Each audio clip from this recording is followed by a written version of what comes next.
salmonella outbreaks, E. coli outbreaks, millions of dollars in economic losses.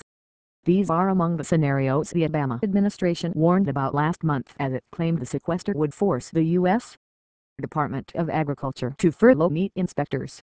But while the administration prepares to take that step, it continues to pursue a partnership with the Mexican government to raise awareness about food stamps among immigrants from that country. When the top Senate Republican proposed cutting off funds for that program last week, in the form of an amendment to a budget resolution, Democrats on the Budget Committee shot it down. It's hard to put a firm price on the cost of the partnership, which was launched under the George W. Bush administration. But an aide to Senator Jeff Sessions, Ariela, who has railed against the partnership for months, said it could easily be in the millions. Since 2004, the program has blossomed to include dozens of meetings and conferences and health fairs with Mexican officials, all of which cost money, not to mention the cost to the food stamp program of new enrollees brought in as a result of this partnership. Sessions, in a statement to FoxNews.com, said he believes the public will eventually demand an end to the program, though the Senate Budget Committee allowed it to continue in the vote last week.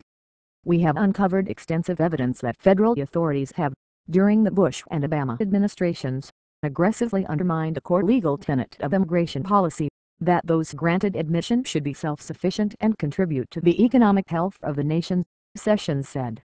It is amazing that Budget Committee Democrats would unanimously vote to continue funding these costly promotions, especially when our debt is causing such profound economic harm.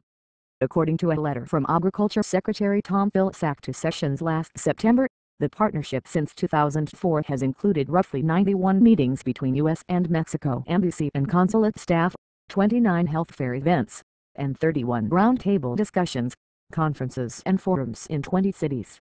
20% of the meetings and activities occurred since 2008, according to Vilsack's letter.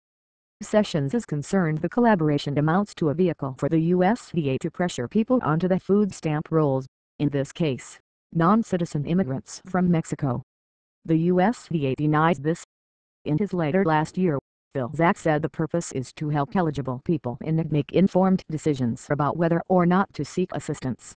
The initiative is one of several the agency has to promote awareness of nutrition assistance among those who need benefits and meet all program requirements under current law, Vilsack told Sessions in the 24-page letter.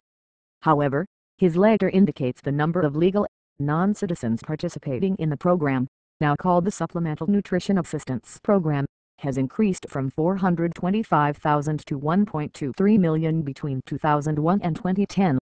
Meanwhile, the USDA continues to press forward with plans to furlough meat inspectors, describing it as a necessity of the sequester, though the department has eased off a bit on warnings that this could lead to more foodborne illness, since all meat and poultry will still have to be inspected.